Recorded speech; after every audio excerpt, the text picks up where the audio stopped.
Welcome to today's webinar, From SQL to NoSQL, Best Practices for Migrating from RDBMS to DynamoDB. Our presenter today is Rick Houlihan, Principal TPM, DBS NoSQL. Rick has over 25 years of technology experience, including more than a decade in cloud virtualization, and he was a lead architect for the management and orchestration engine of the IBM WPAR para-virtualization platform. Prior to joining AWS, Rick spent time at MongoDB and led the engineering team at Xenos. Today with us, we also have Edwin Mock, Greg McConnell, Jason Lashur, Sean Shriver, Padma Mali, and Siva Raghuthapi. They are our webinar moderators and will be engaging with you and answering your questions throughout the presentation while Rick presents. Rick, welcome. The floor is now yours. Hi, everybody. Thanks for coming and joining us today for this webinar. And I'm here to talk to you a little bit about what it takes to move from SQL-based applications to NoSQL. And we'll talk a little bit about that in today's webinar. So some of what we can expect to see today. On the agenda for today, we'll talk a little bit about the evolution of data processing. And I like to do this to kind of level set people's mindset as they start to think about these design patterns and data modeling exercises we talk about. It is a new way of thinking, so understanding why we're here helps people kind of adjust the way they think about it. We'll talk about why do we want to use NoSQL technologies, what are the drivers in the market today, what are the technology barriers that we're seeing that are causing this shift, fundamental shift in database data processing towards NoSQL. And then we'll talk a little bit about some of the key DynamoDB concepts. DynamoDB is Amazon's NoSQL database offered as a fully managed service. And understanding how that technology actually works is very important when we start to talk about how we actually migrate. And it's a good example, a good starting point for us to have that SQL to NoSQL data modeling discussion, which we'll follow up with immediately afterwards. So first off, if we look at data processing throughout history, what we really becomes apparent is that it comes down to a series of high water marks in what I'd call data pressure. These represent technology triggers that kind of drive the evolution or the invention of a new technology or a new way of approaching data processing. So if we look at the first database that we were dealing with in history was the one between our ears. It's a good database, high durability, or I would actually say questionable durability, high availability. When my eyes are open, it's always there, but it's a single user system. You can't log into my brain and access that data. So pretty quickly we figured out we needed something else if we wanted to share information between people, and we started to write things down. And this was really what about ledger accounting. And ledgers were a database, right? It's a place we stored, organized, and structured data for later retrieval. And it really was the first shared data processing platform, but again, limited in the amount of data that we were able to store, and scalability was an issue. Along came the 1880 U.S. Census, and a guy named Herman Hollerith came along and said the data processing load was too high.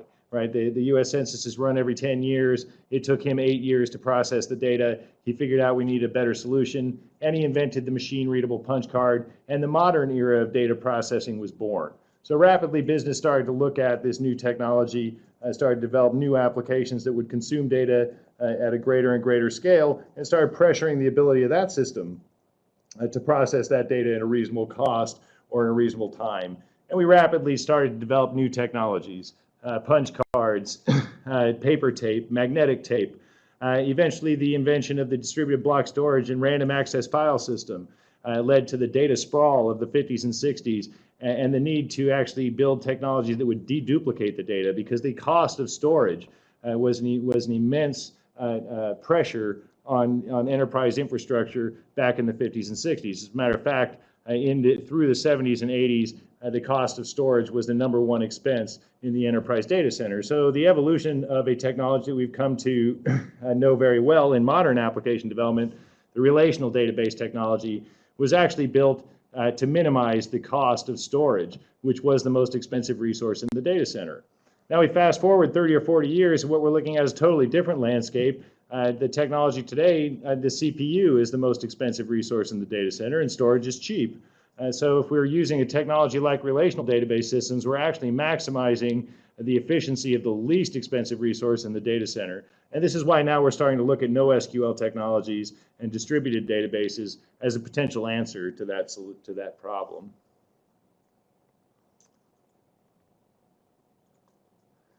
Having problems with the control here. There we go. So to get a good understanding of what this problem really looks like, this is kind of what I see every day when I talk to customers, and I know I live this problem. 5 years ago, when I talked to customers, they were talking to me about terabyte databases. These same customers today are now coming to me and asking me, how do we deal with petabytes of data? And 90% of the data that we store today was generated in the last 2 years.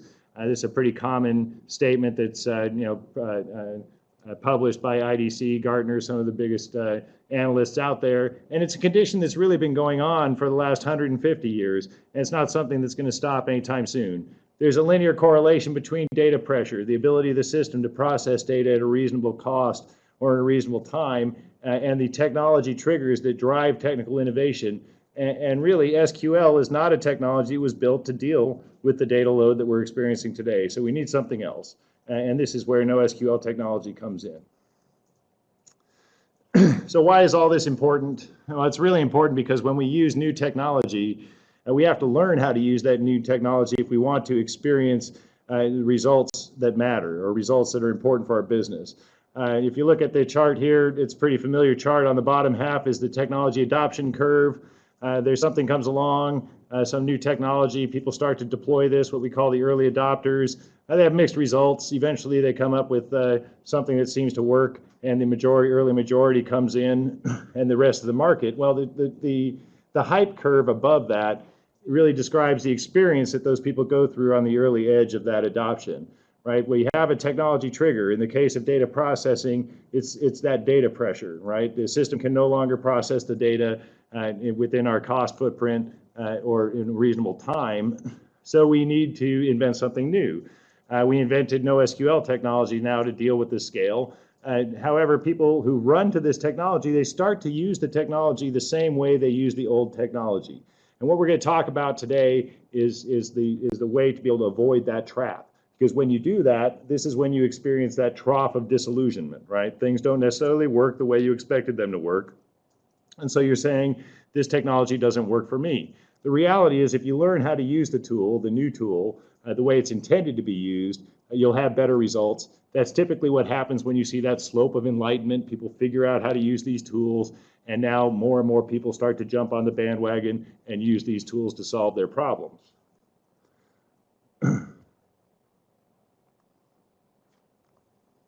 All right, so we get into why would I use NoSQL over SQL. I look at SQL technology and I say it's really optimized for storage. We talked a little bit about this. It deduplicates the data by creating a normalized relational structure that supports ad hoc queries. If I don't know how I'm going to access the data, then it's actually a very good technology because it's going to deliver very consistent performance no matter how I'm accessing the data. Unfortunately, it scales vertically. I'm going to have to get a bigger box if I need to run a bigger database. But it is very good for these types of online analytics processing, right? BI reporting solutions, applications where the access pattern is not well known. This is where SQL excels. Now, the vast majority of applications we build today are what we call OLTP apps, online transaction processing, and these applications tend to access data in very well understood and very consistent access patterns. When this is the case, a more denormalized or hierarchical data store, which is optimized for compute, is going to be much more efficient and much more cost effective. NoSQL solutions deliver what we might call instantiated views. When you build application layer objects from a relational data store, what I'm typically doing is running ad hoc queries to generate these views that I'm going to use to populate those application layer objects. Now, those views cannot necessarily be updated, right? So we'll talk a little bit later about how this actually is what drives the need for ACID transactions in the SQL database. Think of NoSQL as those views being stored in their instantiated form.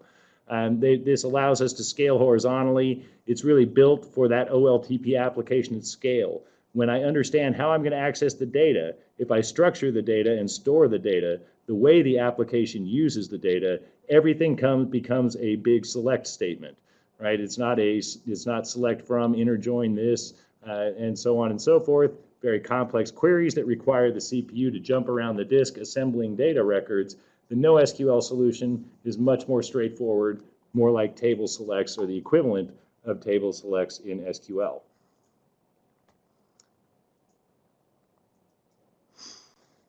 All right, so let's talk a little bit about Amazon DynamoDB. It's rather important for us to understand the platform that we're going to be talking about. There's a variety of NoSQL technologies out there. DynamoDB is really what we call a fully managed NoSQL solution.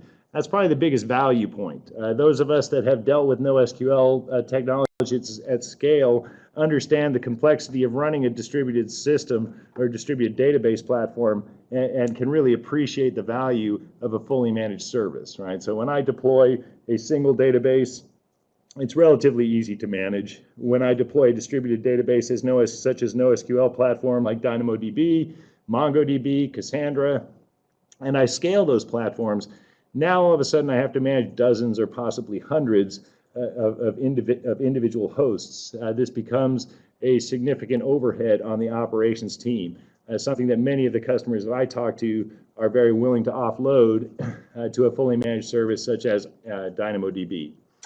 DynamoDB is a document or key value store. I guess you'd say we try to accommodate both types. These are the two major flavors of NoSQL. I would really say that we're more of a key value store that supports document attributes. And I'm not going to get too much into this, but we'll talk a little bit about some of the key structures and whatnot and how to maintain those document hierarchies in DynamoDB.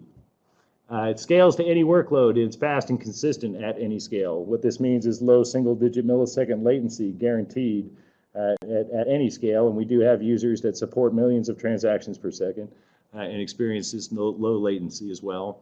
Fully integrated access control and supports event-driven programming, what we call serverless computing. So these are all value-added features of the DynamoDB platform.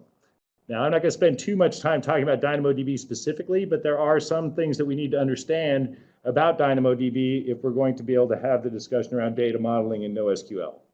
So the first thing we'll talk about is table structure. You get into DynamoDB, like every database has tables. Tables have items, and items have attributes. NoSQL is what we call unstructured. I would really call loosely structured, because all data is somewhat structured. But there is no need to have the same attributes on every item I insert in the table. So if you're familiar with the SQL background, you would think of a table, and tables have columns, and every row on the table has the same columns. In a NoSQL database, tables have items, and items have attributes, and items can have different attributes but still live on the same table. So this is something you need to start to get your head around when you're dealing with SQL versus NoSQL. In DynamoDB, we have what we call a partition key that uniquely identifies the item. This is why I call NoSQL databases loosely structured, right? There is a required key element in every item. In DynamoDB, we call that the partition key. And again, that will uniquely identify the item. If you were to choose, you can create what we call a composite key and add a sort key. This now creates this compound key where the combination of the partition key and the sort key uniquely identify the item. Why would I want to do this? Well, because in DynamoDB, when we create that sort key, in essence, what I'm doing is creating a bucket that's defined by the partition key value. Items will be arranged based on the sort key value and laid out on disk in a sequential order, which allows me to execute a variety of range queries against that sort key value. So things like greater than, less than, equals to, contains. These are the types of operator queries that we can run on the sort key attribute within items on the DynamoDB table.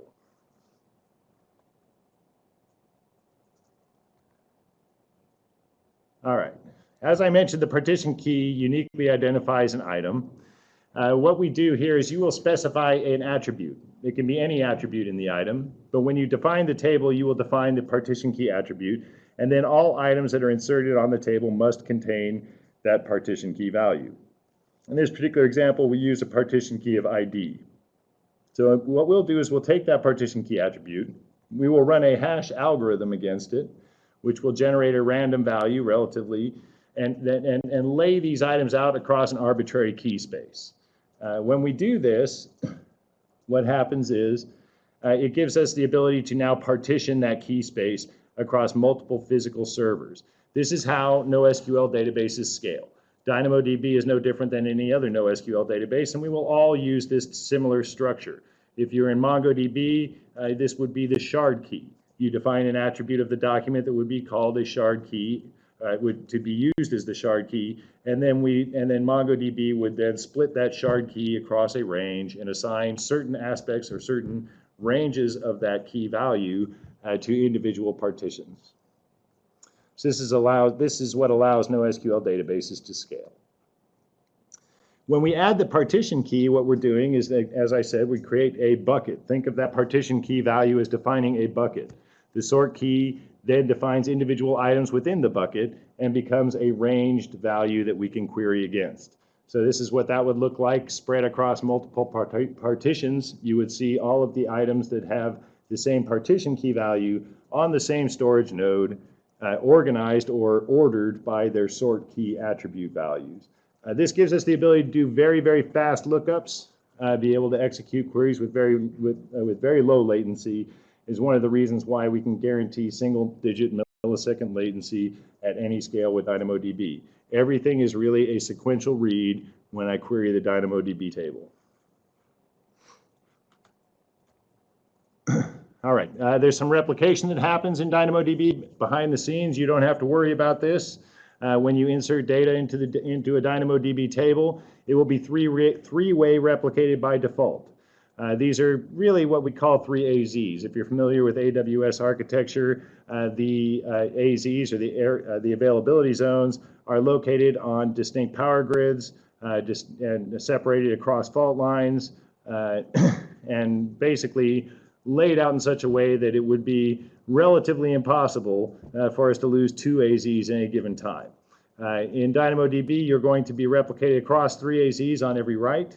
We will not acknowledge the write back to the client until 2 of those nodes, storage nodes, have acknowledged the write. This gives us the ability to be a consistent read after write database. When we read from DynamoDB, we will read from 2 nodes. We will give you the most current version of the data that comes back. Since you're not going to acknowledge until 2 nodes have committed the data, you will always get the most consistent or the most current data whenever I read from a DynamoDB table by default. You can turn this off. You can enable what we call eventually consistent reads. This will cause the system to read from only 1 node, and you'll get the data that node had. In doing that, you're going to have your read cost. So that's a very important aspect of DynamoDB. You can double your read capacity by turning on those eventually consistent reads, and it's something to kind of keep in mind when you're thinking about cost. All right, the last thing I'm going to talk about with DynamoDB before we get into data modeling is going to be indexes. Now, indexes in DynamoDB work in 2 different types. We have the local secondary index, and we have a global secondary index. Local secondary index allow us to create a alternate sort key or use a alternate attribute as the sort key. This gives me the ability to execute complex range queries against a different dimension of the item. So in this particular case, what we're looking at is all items will have the same partition key as the primary table, but maybe in one case I'm going to use a sort key that is date because one of my access patterns is to query by date range. And in the other, I might actually use a sort key that is a completely different attribute. It could be a type attribute, for example, for particular items, or a severity of an event. When I do this now, I want to get all the events, or I want to that have a severity of greater than 9 or greater than a certain state that's been defined. I can create a local secondary index to support that query by type, whereas the table might be sorted by date and supports the primary access pattern, which is to sort events by date. This is a very nice very nice index option to be able to provide those alternate range queries when I'm essentially aggregating records on the same dimension, right? So in the case of an event database, I might be monitoring on infrastructure and looking at host name and events by host by date, or events by host by type. A partition key would be host ID, sort key could be either date or type. The other type of index that we support is global secondary index. Global secondary index allows a completely different aggregation. So if I were to define a primary table that had, the host ID as the partition key, the date as the sort key, and then later on I want to see all the hosts that have had severe events, I would create a global secondary index and I would partition on this state, right? That gives me a totally different aggregation. The primary aggregation would be on the host ID, where I'm aggregating events by host. On the GSI, I would be aggregating events by type. This is two different queries, two different access patterns. In one case, I query the primary table. In the other, I'm querying the GSI, or the global secondary index. There's some interesting aspects of global secondary indexes we won't get into today. There's a great conversation around DynamoDB deep dive, design patterns, and whatnot that you could look at to understand some of the design decisions that you might have to go through when you define these global secondary indexes. But for the purposes of our discussion today, you can think of these as being able to, different ways to structure the data to support alternate access patterns. And we'll get into what that actually means when we start talking about data modeling. All right, so I know we've gone through this stuff very quickly. I think most of the people on the call today actually had some knowledge of NoSQL and DynamoDB, but had to go through the background for folks that didn't necessarily have so much, and hopefully I haven't lost you. But we'll talk a little bit about migrating from SQL to NoSQL and what that process looks like. Now, of course, as you look at any migration, we're going to have a planning phase. I'm not going to talk too much about planning, but what we're going to talk about really what's important is this data analysis, data modeling, and the iterative process of testing, performance analysis, and how that plays into building out NoSQL schemas. So one of the things about NoSQL is it is an iterative process. The data model will closely map to the access pattern. And so as we go through the process of determining what the schema is in our NoSQL application, oftentimes what it really comes down to is coming up with an idea or a plan, building that schema, and then observing the performance of the system under some sort of representative load that would mirror what the application would look like in production, and then doing some tuning and optimization. So in the case of NoSQL, and this data analysis is really what we're going to talk about mostly, is data analysis and modeling. It's the analysis of both the relational schema as well as the application access pattern that really drives the understanding of the performance of how that workload will behave on a NoSQL database platform, right? So, in the world of relational technologies, or RDBMS, there was this magic thing called third normal form, right? We could just, create a third normal form or and be able to run ad hoc queries, and then it was about optimizing the queries, right, and defining a couple of indexes. But there was generally a construct, a base construct we could boil everything down to. Not so much with NoSQL. In NoSQL, we need to be more aware of what the application actually wants from the data, and that's going to drive how we actually structure the data. So as we get into this data analysis phase, there's a couple of things we're looking for in the access patterns, right? So some of the things that we'd be looking for would be, what kind of workload is this? Is it a read or a write heavy workload? These can impact the decisions that we'll make and how we will structure and store the data. What are the relational structures that we're trying to represent in this NoSQL database? Because again, as I talked about earlier, all data is relational. If you think about an OLTP application and the way it uses the data, there's always going to be some aggregation or dimension in which I'm interested in looking at. For online ordering or online e-commerce, it's orders, items by order, payments by order, shipments by order. These are all things that are, or orders by customer. These are the aggregations that I'm interested in looking at in my application. And these are the things that we need to identify when we start to move a relational application into a NoSQL store. What are those dimensions that I'm aggregating on? And then on the other side, I want to look at the actual relational schema itself and understand what are the key data attributes that I need to maintain. What is the read-write velocity of the workload, right? How hard is the access pattern here? And what type of access pattern are we looking at? How do I want to partition this data, right? I mean, whether it's about looking at the performance of the system and how data is actually laid out across multiple storage nodes, or how am I actually structuring the data across multiple tables? What we'd call vertical partitioning, or keeping the big attributes away from the small attributes to optimize the cost and performance of the system. As well as the key cardinality, which is extremely important when you start to talk about NoSQL databases. We talked about how NoSQL databases are partitioned, right? They're partitioned by slicing up the key space. Well, each one of those storage nodes handles a certain chunk of the items, or a certain range of items in the key space. And if I start to access those items at a very high velocity, I could easily overrun the ability of a single storage node to satisfy that performance requirement.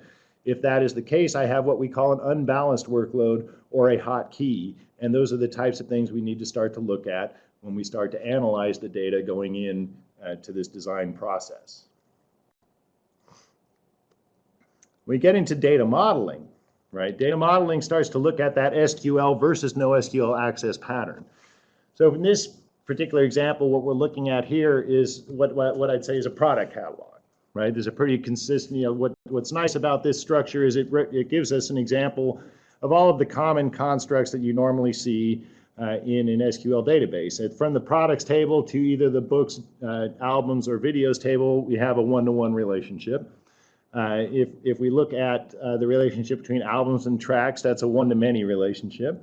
And if we look at the relationship between videos and actors, this is a many-to-many relationship. So these are the three basic constructs that we normally see in SQL, right? And why do we see this? Again, we want to minimize the footprint of that data on disk. In a NoSQL deployment, we have a different access pattern, right? We want this data to be on disk that's pre-aggregated. In this particular example, we can see more of a document structure over here on the right. It's the same data, but we have now a book record, an album record, and a video record. They're all going to live in the same table. I can select all the products just simply by selecting off of the table. And I don't need to do select inner joins, join through this mapping table to create this many-to-many or to represent this many-to-many relationship. And you can already see the efficiency of one versus the other, right? On the left-hand side, select, inner join, cause that CPU basically to jump all over the disk, assembling a transient view that represents my product catalog. On the right-hand side, I simply select the product I need from the table, and I'm going to get this pre-joined or this hierarchical view of the data that's associated to the particular product that I'm selecting. I don't have to go hopping across three tables to build this transient view. So it's a much more efficient way to be able to access the data from a compute perspective. Now, I may see duplication in the access to the right. If I look at the way that these documents are built, actors, for example, might show up in many, many records, the same actors, right? But this is okay because duplicating that data is a lot cheaper than actually causing the CPU to go build the transient view, right? So this is what we're kind of counting on with NoSQL, right? We want things to be easy for the system to go ahead and retrieve the data. So in DynamoDB, here's how we might actually lay some of that data out. So let's take some examples here. In this particular example, we're looking at a one-to-one relationship. These are what we'd call key value, very straightforward type of deployment. And in this particular example, we'll use a GSI, and we're using kind of a highway patrol, I guess you'd say, example here. When I go down to the DOT or the DMV or whatever your state calls it, to get my driver's license, I'm going to give them a birth certificate and I'm going to give them my social security number, and they're going to enter me in the system and they're going to give me a driver's license number. Now, usually in most states, you're only going to get one driver's license number per individual. So this is that one-to-one relationship. And when you're pulled over by the highway patrol or the state trooper, whoever is giving you a ticket, they're not going to want to ask you for your social security number. They ask you for your driver's license. and they're going to go back into that system and they're going to look up your details based on your driver's license number. And this is how that might work. I might have a users table. That users table could be partitioned on social security number and have the various extended attributes to describe my, my record. And then I could have a GSI that's the user's license GSI, and that could have an alternate partition key. That would be the license ID. This way, when I go to the DMV and I provide my social security number, I can get entered into the system, and then when the highway patrolman comes and looks up, his access is against the GSI on that table, and it's looking me up by license ID to get the same attributes. So this is a one-to-one relationship. This is how we would maintain that in DynamoDB. All right, so one-to-many relationship is the next one we'll look at, and this is what you would call your parent-child relationship. So in this particular case, I'd use a table or a GSI with a partition and sort key, right? And that's kind of built right into the table. So a perfect example for this would be given for a given device, let's find all the measurements or readings in a given time frame.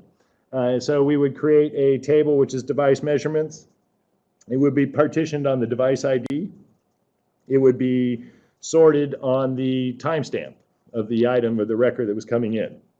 So you can see how this is laid out, right? So we talked a little bit about that partition key defines a bucket, right? In this particular case, the partition key is the device ID. The sort key then defines the uniqueness of the item within the bucket. That's the timestamp on the measurement, right? We're not going to get more than one measurement for a given timestamp.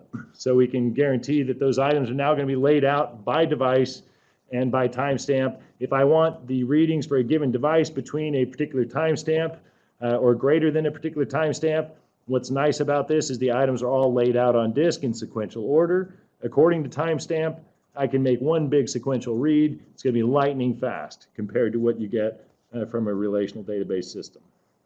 And that's built right into the table structure with DynamoDB.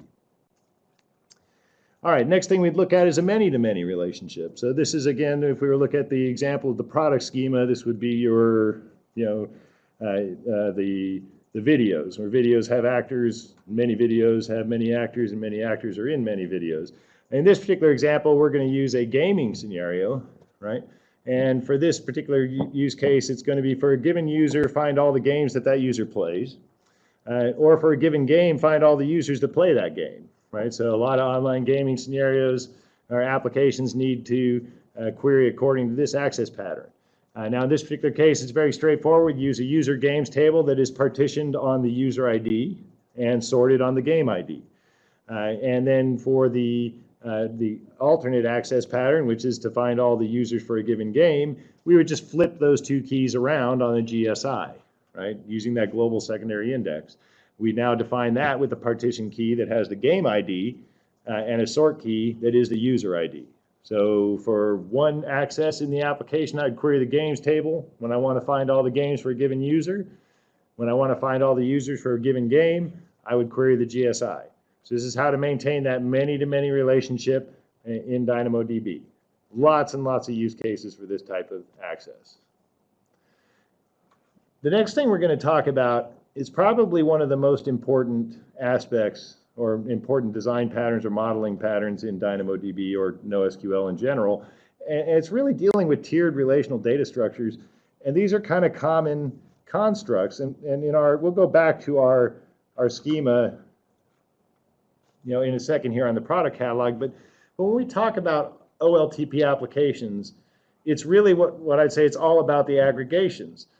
Most applications, things like social networking, right? Who are my friends? Who are the people who have friended me? And who are the people that I friend? Document management or even order processing, right? Orders, items per order, payments and shipments by order or by customer, process control, IT monitoring, any kind of data tree, right? Anything that I'm building where I'm looking to get properties of in a particular dimension. These are what we call aggregations, and OLTP applications are full of them, right? So they're very, very good applications for NoSQL. When you look at how OLTP apps use that data, they're using it to build these hierarchical structures, right? What we call objects, application layer objects, that represent the entities that we're working with in the application, right? And these entities are really built by data that's spread across tables, right? So when I build an application layer object, let's say I have an application that has a generic user construct. That user has an address, that user has contacts, that user has all kinds of properties. They could be simple properties, they could be base types, primitive types. They could be properties that are complex types. They could be sets. They could be, a variety of different types of properties that are built from data that lives on multiple tables, right? Now you can almost see where this is going, right? It's a primary driver for ACID requirements in OLTP applications is actually building these application layer objects and updating them, right? When I save an application layer object, it requires complex queries in relational database systems. Typically, it can involve updating multiple tables at the same time. And if there's another application layer process running that might need to instantiate that object, the last thing I want it to do is read that data when it's partially written, right? So this is where ACID really comes into play in relational database systems. A lot of people talk about it's the financial transactions that drive ACID, but then nothing could be farther from the truth. Most financial applications don't use ACID because I need to have visibility into these account balances while the transactions are in process. So they use a multi-phase commit pattern, which is not ACID. ACID comes into play when we start to update these complex objects that are built using data from multiple tables that needs to be committed all at once or not at all. So it's interesting when you really start to break things down, where does ACID come into play? And it's when I need to execute those complex queries to build or deconstruct these objects. So how do I maintain these hierarchies in NoSQL? And there's multiple ways to do this. One of the ways to do it with DynamoDB is to maintain these hierarchical structures as item collections, right? Within what we call that partition key value, right? So this is our product catalog built into a DynamoDB table. And in this particular example, what we have is that hierarchical structure. And if we look at the product ID 1 on this table, it's that book, right? The book was pretty easy. The book was really just a single item. There's no other items associated with it. And it's the root level properties that describe the book. Now we go to product ID 2, that was an album. In this particular case, what we're going to do is we're going to have a root item in here in the product ID 2 category called the album ID.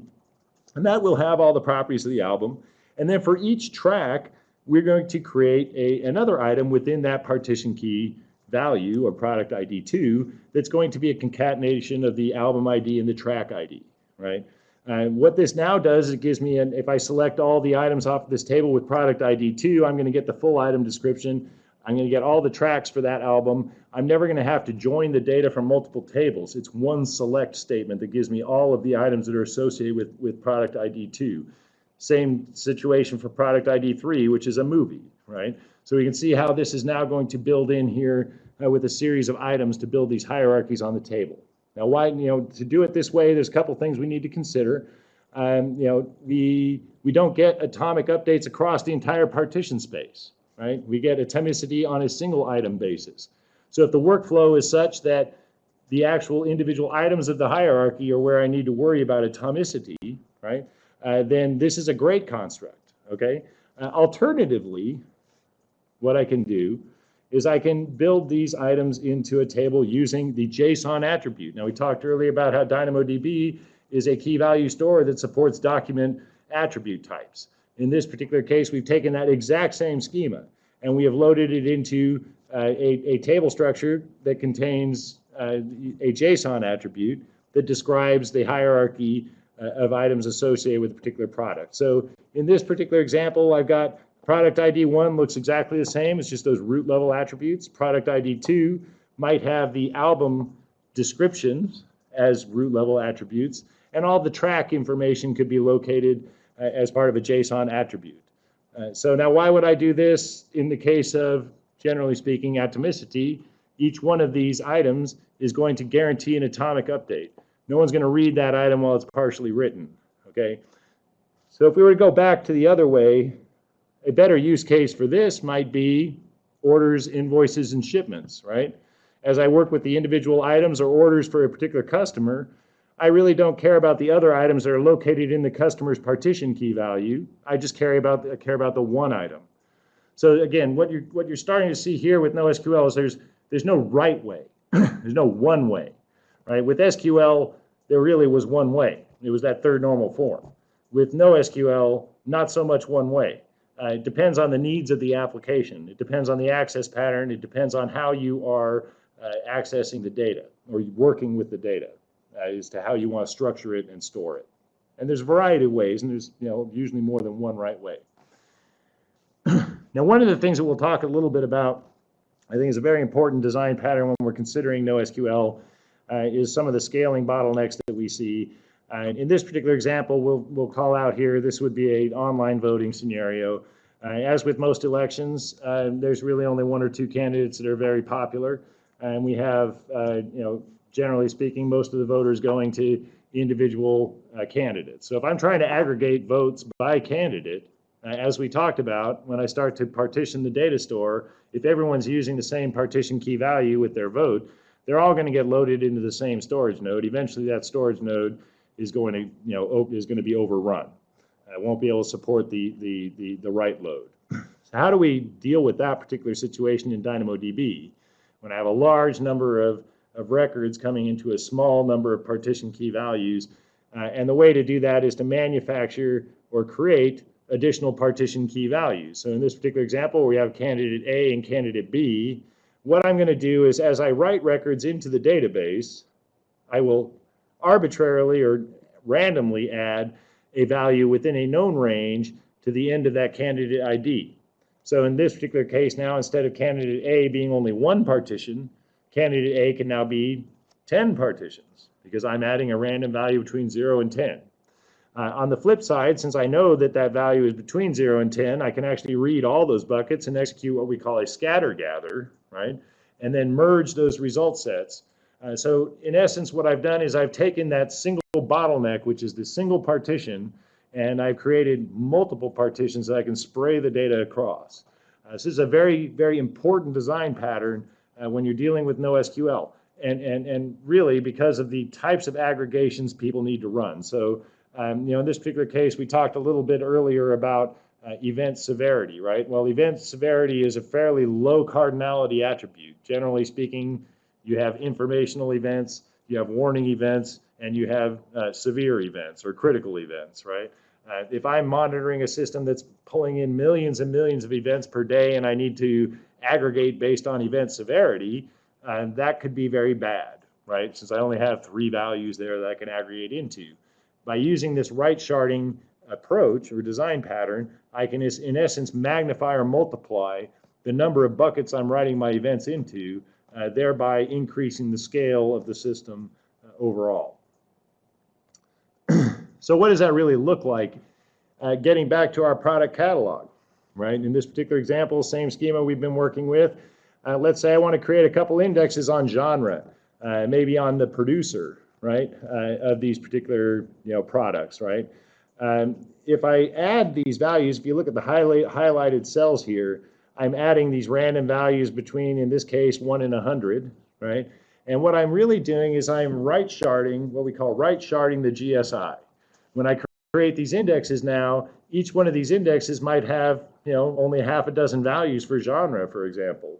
There may be only a limited number of producers that are producing a very high number of products or albums or videos.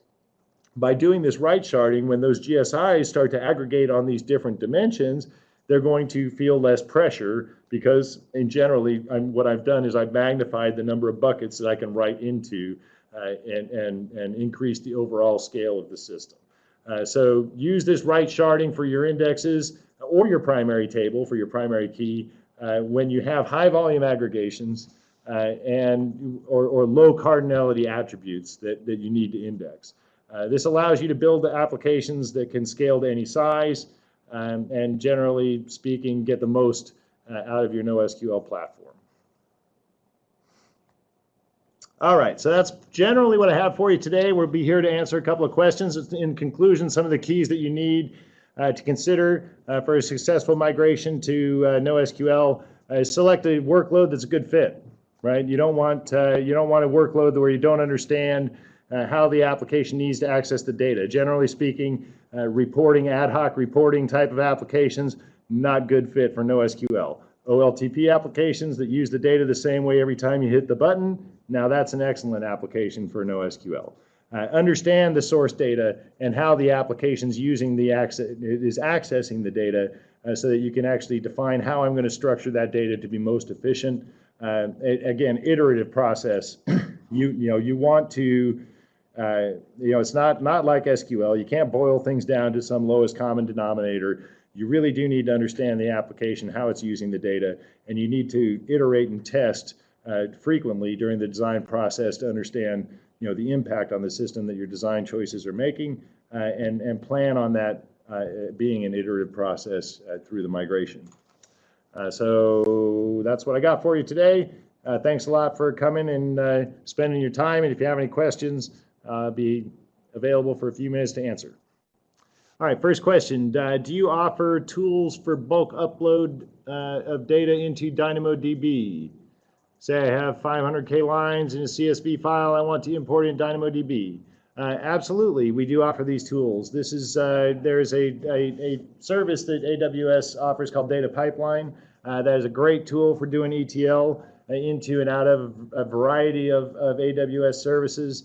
You can import from CSV, you can spin up an EMR cluster, process records out of S3.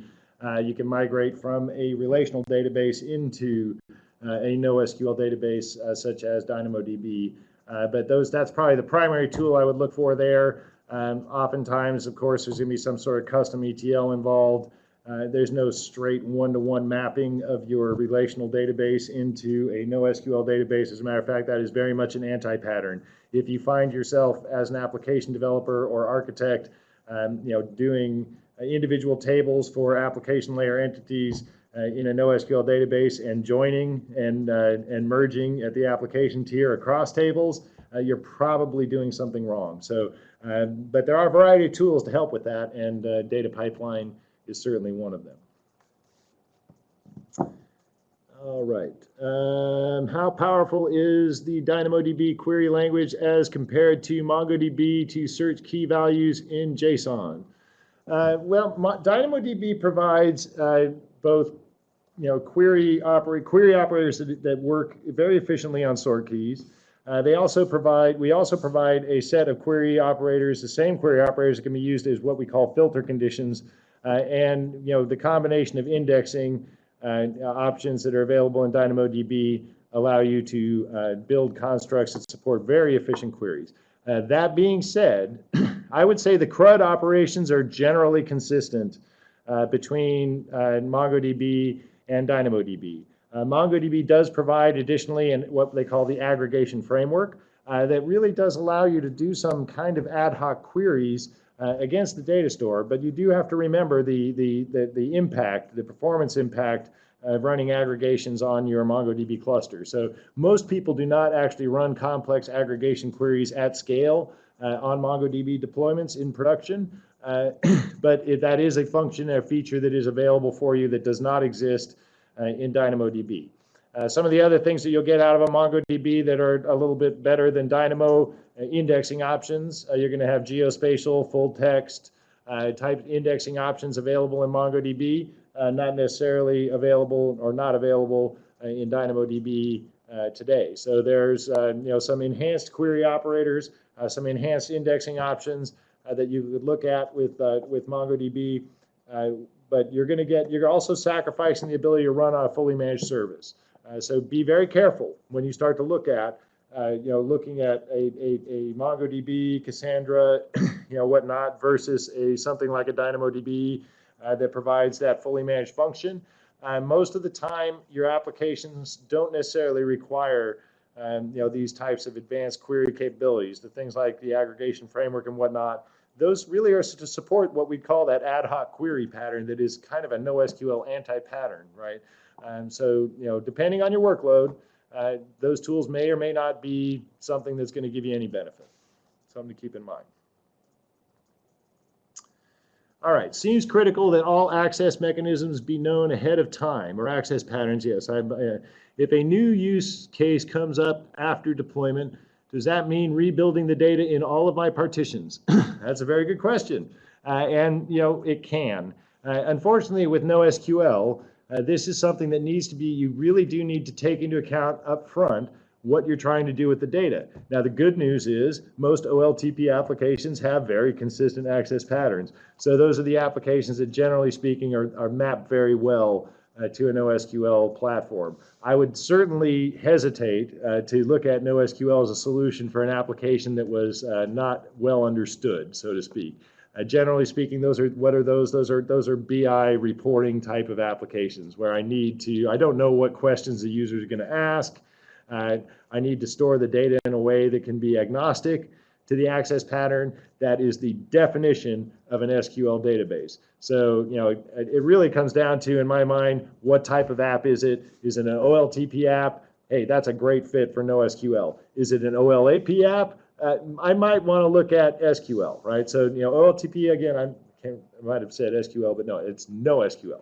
OLTP, NoSQL, OLAP is an SQL type of play.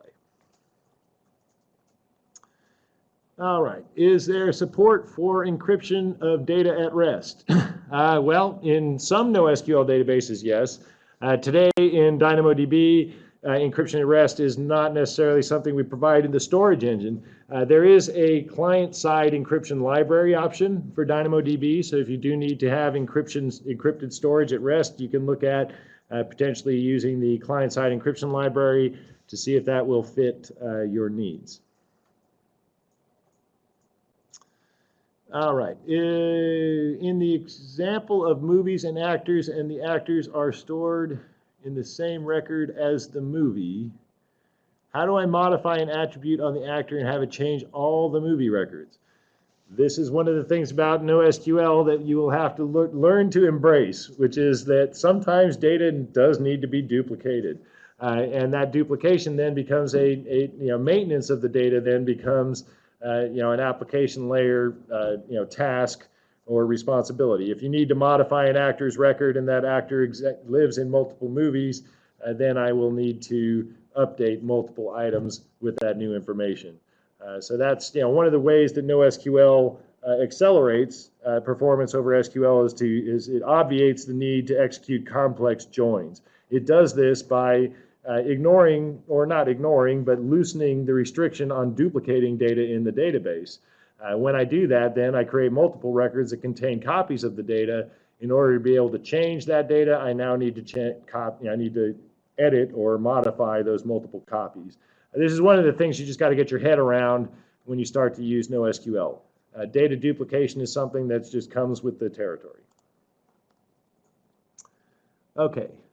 Can speakers shed insight into best practice for using a local version of DynamoDB in development, e.g. with Vagrant, VirtualBox, local Docker, as well as best practices for DynamoDB updates that correspond to the application?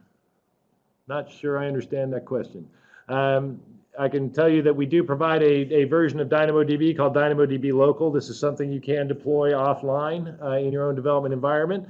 It generally mirrors the capabilities of DynamoDB service. So what you build or develop on DynamoDB Local will generally be compatible with and deployable on the DynamoDB service.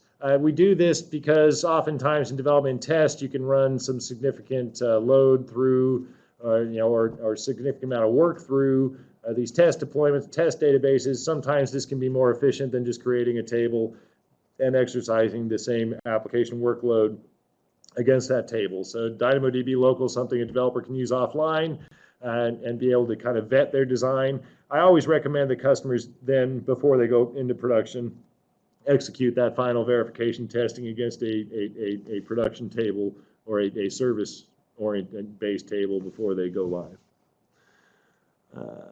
All right. From the data model aspect, what are the main differences between Cassandra and DynamoDB? They sound similar. Yes, they are very similar. As a matter of fact, both technologies were built or evolved, I guess I'd say, from the Dynamo paper, which was written by some of the guys and very smart guys we have here at AWS. So you're going to notice a lot of similarities between Cassandra and DynamoDB. As a matter of fact, customers are doing migrations from Cassandra to DynamoDB. Oftentimes, it's really just a one-to-one migration of that data. Very, very similar key structures. Some of the differences between Cassandra and Dynamo. Cassandra indexes are what I'd call fragmented. When I do an index on a Cassandra cluster, I now need to, if I were to do the equivalent of a GSI, I would actually need to query all the nodes in the Cassandra cluster and be able to do a merge sort all the time. DynamoDB, we actually create a secondary table. It's a first-class construct in the system. I don't need to worry about the data being spread out across multiple partitions and having to do these merge sorts at the application tier. We kind of do that for you behind the request router. So there's a little bit of advantage there. Some of the things that Cassandra provides over DynamoDB, support for multiple range keys or sort keys. You can configure a Cassandra table to support multiple sort key values, whereas DynamoDB you can only support one. So there's advantages, pros and cons to either one. I think that the biggest advantage to me with DynamoDB is a fully managed service. Oftentimes early on in the development cycle, you're going to hear a lot about this corner case feature, this being a real driver for why we're going to go with one versus the other. And then you get into production, the ops team starts to experience the overhead of managing a distributed, scaled NoSQL database platform, and all of a sudden those little corner case features become less important. And what's more important is operational efficiency. And you're definitely going to get that with DynamoDB. So something to keep in mind when you're starting to bear these things, weigh one against the other. Is that feature really something that's required for your application? Or is the efficiency of a fully managed service something that's more beneficial? All right, what is the easy way to move our DB from MS-SQL to NoSQL? One of the things I do, and I don't know if we talk too much about in this presentation, when I start to work with customers on these types of things, is we start to look at that relational schema and define those top-level entities, right? What are they? Is the user the top-level entity? Is the order the top-level entity? Is the assembly? Something in the application really seems to be, hey, this is, everything kind of, all the access patterns revolve around this. That construct is usually built from a relational structure, and the first place to start is to collapse that hierarchy, so to speak. Take all of those tables and see, how do I move these things into either a collection of items that I would define the hierarchy on a single table, or do I move those things into a single item? It's kind of a simplistic answer, but and it is a process. I would say, there's not really an easy way to do this. We really need to sit down with the development team and understand what the access patterns are of the application to really define the best structure of that data, but definitely understanding what are the top level entities and starting to build out a table structure around those entities is the way that I would approach the problem. All right, how are we doing on time? Keep going. Okay. All right, how do hierarchical data elements work in DynamoDB? In the console, I see how I can add list or map fields to my table. How are these implemented? Is it possible to make a GSI that references a sub-element in a map? Okay, so this is one of the limitations of DynamoDB today, is that we cannot actually index the nested attributes of a JSON document. So this is something that is a limitation. Yeah, unfortunately, the only way to be able to index those attributes is really to use something like a lambda, create a function that reads off the stream. So when I insert the element or I update the element, the lambda function is going to catch those updates and be able to create a secondary table that represents the index of those attributes. That's one way to do it, and I actually have worked with a couple of customers to do that, so something to explore there. All right, differences between MongoDB and DynamoDB. Fairly long list here. And again, mostly indexing options, things like geospatial full text indexing. MongoDB indexes are dense by default. DynamoDB indexes are sparse by default. Dense means if the attribute is indexed and it does not exist in a document, it will still show up in the index in a MongoDB collection. In DynamoDB, if the attribute does not exist on the element, it will just not show up in the index. So that's a big access pattern difference there, dense versus sparse. Aggregation operators. You're going to get aggregation operators to be able to run some ad hoc query support. You're going to get that in MongoDB. You will not get that in DynamoDB. That's probably the biggest differences there, I'd say, that would come to mind off the top of my head. Again, probably the other one is manage it yourself with MongoDB versus we manage it for you with DynamoDB is definitely one of the biggest operational differences between the two platforms. All right, I think that's it. That's all the questions I have in the queue. Thanks for taking the time to spend with us this afternoon. I really hope you got something out of this presentation. Let me know and let us know. Hopefully fill out the survey forms here and let us know what you thought about today's webinar. And I look forward to presenting for you again in the future. Thanks a lot.